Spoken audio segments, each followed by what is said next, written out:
Israel passes first budget in 3.5 years. Netanyahu votes with coalition by mistake. Here's a summary of the article. The Knesset passed the 2021 state budget into law in a 61-59 vote at 5:30 a.m. Thursday morning, giving Israel a new budget for the first time since March 15, 2018. Then Labour MK Emily Moati made a mistake in her vote on a budget clause on funding for school buildings, resulting in a 59-59 vote, and the Finance Committee had to be reconvened to correct the error. Index of Health and Wellness equals -1. When the vote on the first budget was announced, coalition MKs applauded and embraced each other in joy. There were no mistakes made by the coalition before that in a marathon voting session on budget clauses and amendments submitted by the opposition. There were opposition MKs who mistakenly voted with the coalition, including opposition leader Benjamin Netanyahu, who raised his hand in favor of a budget clause at 1 a.m. Shas leader Aryeh Deri also voted with the coalition by mistake on a vote. Netanyahu met with individual coalition members in an effort to persuade them to vote against the budget and bring the government down. The Likud offered on Thursday to rescind its amendments and expedite the passage of the 2022 state budget if the coalition would agree to enable the opposition to help monitor funding for the Ra'am party. This post received a score of 5,700, with an upvote ratio of 97%. Here are the top comments in response to this article. The article says Netanyahu and Sahas leader Aryeh Deri voted for the budget by mistake. The budget passed 61-57, a 4-vote margin. So did the two of them actually handed the coalition a victory by mistake? Also, what's the tie-breaking mechanism in Israel? There were 780 different votes. The final vote on the budget passed 61-59 and the arrangements law passed 61-57. Netanyahu voted with the coalition on 4 of the minor ones.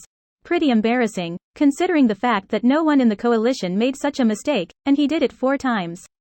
There are none. If there is a tie, the law doesn't pass. Thanks for the explanation. It keeps getting harder and harder to differentiate between real news and satire. Not the Onion. Agreed, it feels like this universe is produced by HBO. TLC. And all we learn is crap.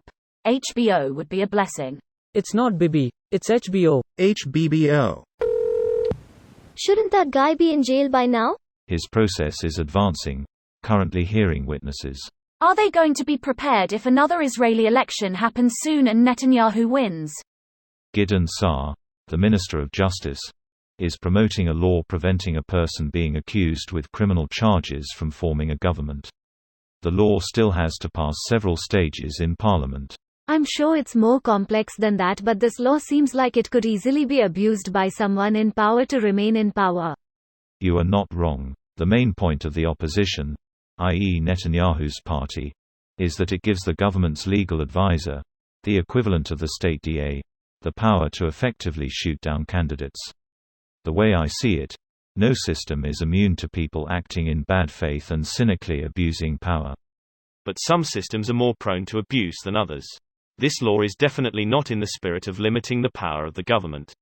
The other side, which we've seen for the past 2 years, is a PM using and abusing his power to stall and dismiss his own corruption trial. Which is also bad, and speaks exactly to the point of further limiting the power of the government and the PM. Or how about limiting the power of the executive and solidifying that of the judicial? How does a country run without a yearly budget? Can someone explain to me?